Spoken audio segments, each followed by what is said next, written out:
A few years ago, I was promoted to a management position within the software company I work for.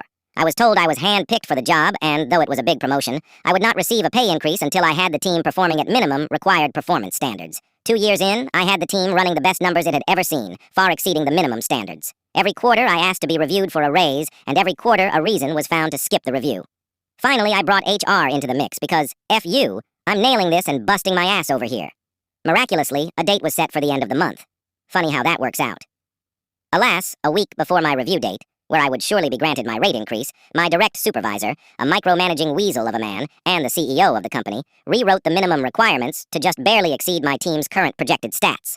When I came to him, fists clenched, he explained this move as an unrelated adjustment to compensate for improved average performance. Totally. Legit. Of course, with this change in place a week later, he took the opportunity with the HR director in attendance to express his deep and profound disappointment with my performance, and to warn me that he expected me to go the extra mile next quarter or face disciplinary action since my team had failed to make the new grade. I was angry. So angry. I wanted to complain, but hey, it's the CEO. Who am I going to complain to? He knew that too and sneered at me anytime he could. That's why I worked even harder, neglected my family and personal health, and worked to drive my team to their limits. We fucking made it too. I was going to show that Dick Stain he couldn't win. Unless he cheated. When it became apparent that he was going to be forced to eat the pile of shit he shoveled to me in the previous meeting with HR in attendance, he called me into a meeting to design a training handout for the team.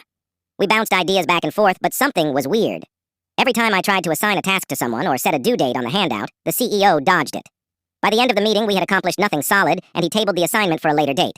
Because it was tabled, and I assumed we would reschedule a follow-up, I filed my notes away and moved on with other work.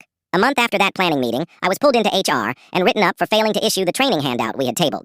The CEO was in attendance and brought his personally typed meeting notes clearly outlining that I was assigned the task that day. I had no recourse. He was lying. I said as much and was treated like a combative child. He acted insulted and incredulous.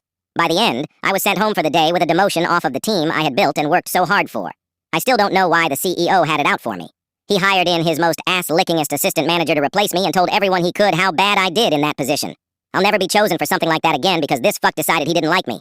That's it. No revenge, no justice. The bad guy wins. Maybe one day he'll die in a fiery car crash. One can only hope.